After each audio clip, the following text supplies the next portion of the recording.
Hello and welcome to my first fanfiction reading entitled Wild, Sweet, and Cool, written by the fabulous author Quackerjack. This story was labeled as a friendshipping/slice of life by EquestrianDaily.com. Keep in mind that this story is not complete yet, and I will be checking back frequently waiting for chapters to be uploaded. Now, what you've all been waiting for, here's Chapter 1 of Wild, Sweet, and Cool. Quote, "If you want to be an elite athlete, you have to accept that sometimes you'll find yourself doing things that look ridiculous to every pony else." End quote. Muscle Memory, trainer for the high-performance flyer. Rainbow Dash stood on a cloud just above Ponyville Center Square, talking to herself. Okay, this isn't a big deal. Twilight's my friend. She won't think it's weird since she let me borrow the book in the first place, and the worst she can say is no. I can do this. I will do this. Apparently satisfied with their planned course of action, the Pegasus glided down to the ground, landing just in front of the doorway to the large tree that housed both the town's library and its resident librarian. She took a few more deep breaths and knocked on the door. A few seconds later, the door opened, revealing the unicorn Rainbow Dash wanted to see. "Oh, hey Dash," Twilight said, smiling. "Is something the matter?" "Oh, no. I just, wanted to come in and talk to you about, something?" "Okay," the unicorn replied, her voice trailing off in mid-speculation. "You do realize that you don't have to knock during library open hours, right?" "Oh, right. I forgot." Twilight giggled. "Don't worry about it. So what's up?" "Well..." Rainbow Dash glanced around to make sure there weren't any other ponies patronizing the library before continuing. "I wanted to talk to you about that book I borrowed." "Daring Do and the Wendigo Prophecy?" "No, the other one." "Other one? Oh, you mean the one Spitfire's personal trainer wrote about exercise routines. What was his name again?" "Muscle Memory." "Right, Muscle Memory. So did you like it?" Only a few months earlier, getting Rainbow Dash to admit she'd ever read, much like any book in her lifetime, would have been like pulling teeth, sans any local anesthetic. However, her introduction to the fictional exploits of Daring Do had softened her opinion of the medium considerably. When combined with the fact that Twilight managed to get 5th place in the running of the leaves simply by following the advice she found in a book, the Blue Pegasus simply didn't have any reason not to give nonfiction a shot. Yeah. It's given me some good ideas about how I can take my training to the next level." "That's great. I'm sure you'll be ready for the Wonderbolts in no time." "Yeah, well, I'd kind of like your help." What do you mean?" "Well, I usually practice on my own, but there's this one strength-building technique the book talked about that I'd like to try. Well, I guess it's not so much a technique as it is a way to make my practice more effective. In any case, it sort of requires help from another pony." "And you'd like me to do it?"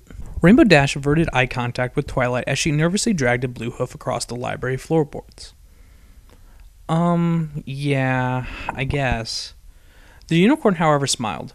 "I'd be happy to help, but don't you think that another Pegasus would be a better coach?" This isn't exactly coaching.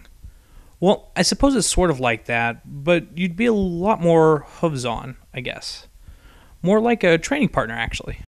Twilight raised an eyebrow skeptically. "Okay, now I'm even more certain that a Pegasus would be more qualified than me. Or maybe a griffin, or any sentient creature with wings. And before you bring up the ones I made for Rarity out of Dew, keep in mind that those take so much energy that I'd be in no condition to work out." I wasn't going to bring that up. Actually, Rainbow Dash hadn't even taken into consideration when she initially debated whether or not to approach her magically inclined friend about this in the first place. "Oh, still, you see my point. If you want help with flying practice, you'd probably be better off with someone who can fly." "Ordinarily, yes, but this isn't exactly ordinary. What I mean to say is, I've got good reason to think you'd be good at this." "Really?" "Yeah, basically the idea is you have some pony else handle the thinking for you while you're concentrating on your physical activity." "I'm not quite certain what you're getting at. How is the fact that I'm smart supposed to make me more qualified than some pony who can actually fly?" Rainbow Dash groaned. "Why can't you just spit it out?" "It's not because you're smart, it's because you're a good driver." It took a few seconds before Twilight realized the Pegasus was referring to the use of reins to steer other ponies, as one might do while riding a carriage. But Applejack has more experience doing that sort of thing. She's always busy doing stuff at Sweet Apple Acres. Besides, all her experience is on the ground, not in the air. In the air? Since when do I have that kind of experience? You know, during the whole Discord thing, you managed to get Fluttershy to catch me while dragging your balloon behind her, no less. If you can get her to perform like that, there's no telling what I can do with your help. Oh, okay. Suddenly the whole conversation made a lot more sense. So you want to pull my hot air balloon around to increase your resistance then? That shouldn't be too hard to coordinate. That's not exactly what I'm talking about here. That thing's kind of bulky and I need maneuverability, and my practicing is going to do me any good. Twilight was now thoroughly confused. Then what are you talking about? Rainbow Dash's attempts at subtlety were failing like an equestrian history test, so she decided to switch tactics entirely. Is any pony else here? Because this is, well, a little embarrassing. No pony else. It's been a slow day, so I let Spike go gem hunting with Rarity. Great. There goes my excuse to procrastinate, the Pegasus thought to herself. She decided to just be blunt and get it over with. I need a rider. The librarian was taken back. A rider? Like, with a saddle? Yeah, not the kind of saddle that Rarity sells that are mostly for looks, but the real deal, like the kind search and rescue teams use to transport injured ponies out of the wilderness.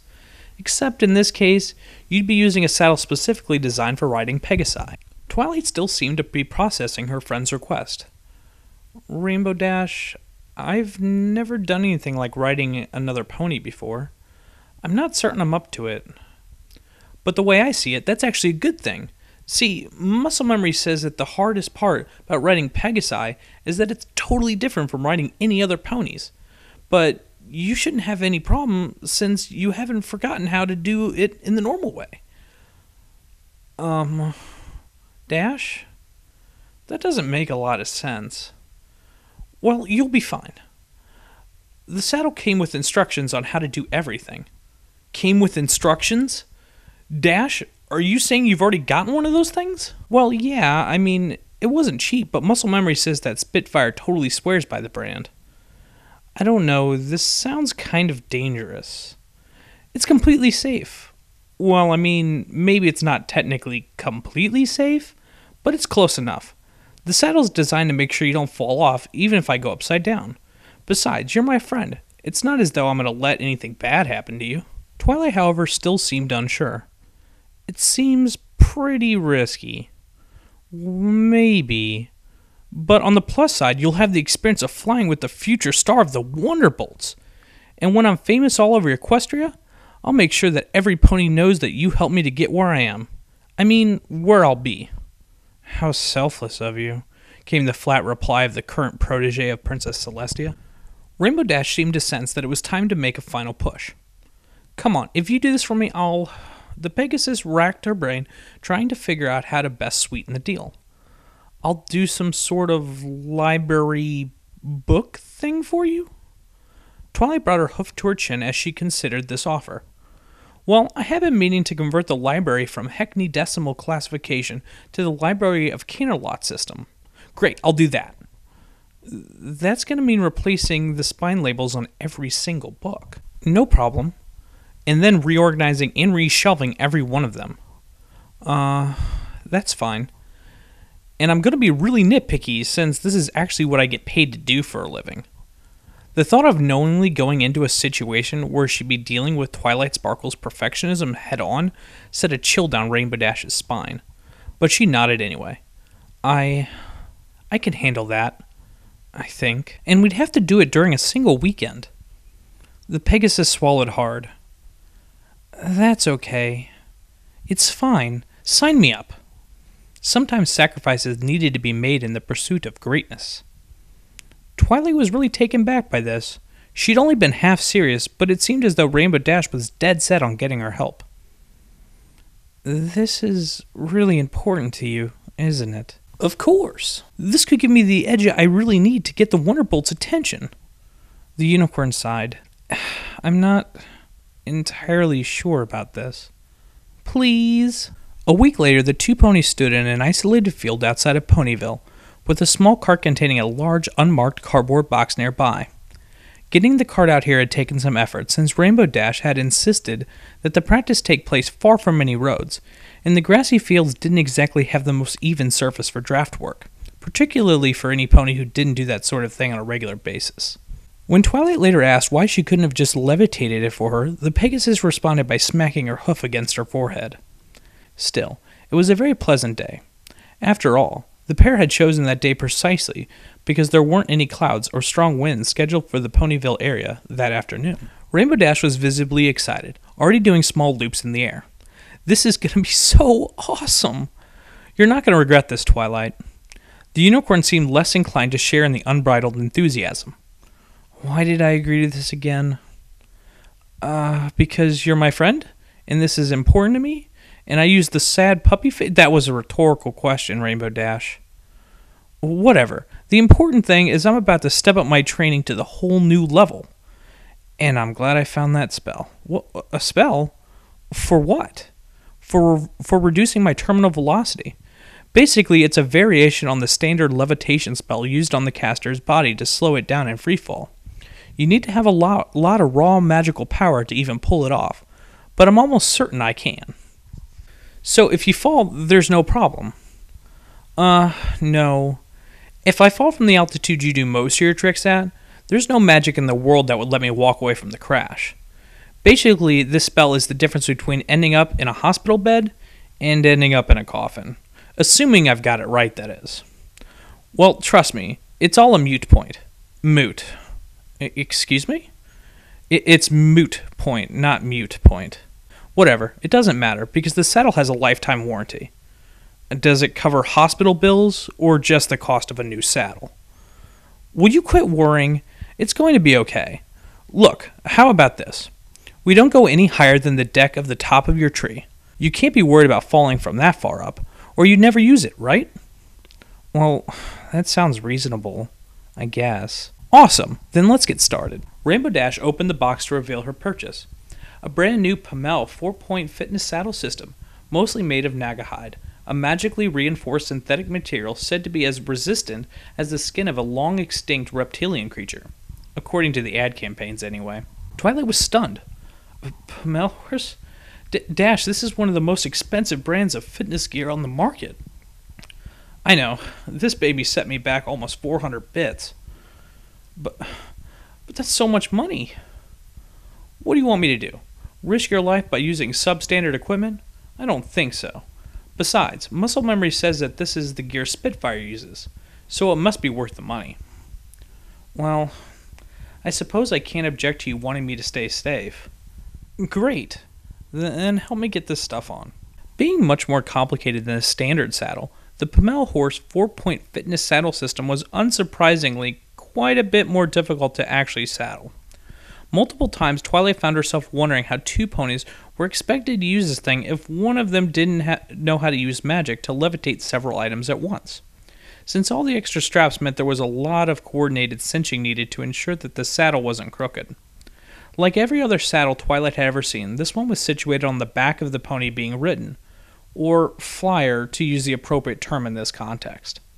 The stirrups for the rider's hooves were notably less common, but then again the vast majority of saddles sold in Equestria were used as decoration rather than to provide a place for the rider to sit down. However, what made this particular saddle really unusual was the addition of what appeared to be greaves just above the stirrups. A quick look at the surprisingly exhaustive instruction manual confirmed this to be the case. They were designed to completely cover the rear canons of the rider from hook to hoof, firmly securing the rear leg to the flank of the flyer, with minimum sacrifice to mobility of either pony. These comprise 2 of the 4 safety points mentioned in the product's name, while the other 2 are found on the specifically designed reins. Much like the traditional reins used for driving ponies before a cart, or in Twilight Sparkle's case, the occasional hot air balloon, they were secured at the pastern of the forelegs, but these had many more fail-safe measures than could ever be incorporated into a simple knotted rope. In short, the product designers at Pommel Horse had done absolutely everything possible to ensure that the rider would stay exactly where he or she was supposed to be. Just as importantly, in the opinion of whoever wrote the manual at least, was the fact that the rein slid over the muzzle instead of incorporating a bit, allowing the flyer to communicate more easily with the rider. Thus, when she had finally gotten all of her gear on, Rainbow Dash was able to clearly voice her primary concern. Do I look as ridiculous as I think I do? Well, let's just say I understand why you wanted to be far away from any pony else when we did this. The Pegasus sighed.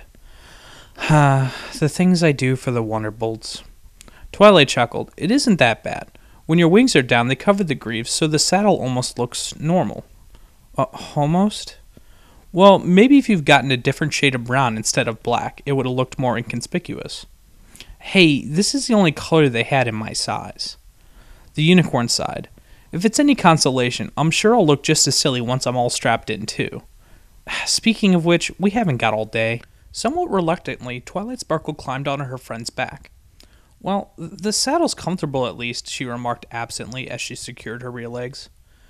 I think you're definitely right about me being the most qualified. What makes you say that? Well, if I had to use my teeth to secure myself instead of magic, we'd be here all day, and I don't think Rarity would have agreed to this, no matter how good a friend she was. Rainbow Dash chuckled in agreement. Yeah, she'd definitely want to make accessories for this thing at the very least. I'm pretty sure that no amount of accessorizing could move this out of fashion disaster territory, at least in her standards. Well, it's not designed to look good, it's designed to actually work. Hey, I'm not complaining, Twilight replied. Are you sure you're okay, not having any trouble carrying my weight? I can carry fully grown ponies in my forelegs without any problems. Compared to that, carrying that kind of weight on my back is easy. The Violet Unicorn secured the reins in her forehooves and levitated the instruction manual in front of her. Okay, it says that we're going to need to break this equipment in before doing advanced maneuvers, so let's just take it slow for today. Rainbow Dash briefly considered objecting to this, but the thought of having to deal with excessive chafing squelched that idea. Got it. We'll do this nice and easy. You ready? As ready as I'll ever be. Take off. Grinning, Rainbow Dash flapped her wings and took into the air. Well, that's it for Wild, Sweet, and Cool Chapter 1. Thank you very much for listening. Hopefully I'll have Chapter 2 up by the 25th of April. This month is April. Yes, it is. So, 25th of April, we will have Chapter 2 up for you. If you need more ponies in the meantime, please subscribe to this channel. We have a weekly podcast coming out every Saturday, as well as many pony videos. If you need more fan fiction, this channel has a reading of Fallout Equestria going right now. It's being read by Zombie Mike. So if you enjoy fan fiction and ponies alike, please comment, rate, subscribe, and hopefully I'll see you guys next week. All right, thank you very much. Bye.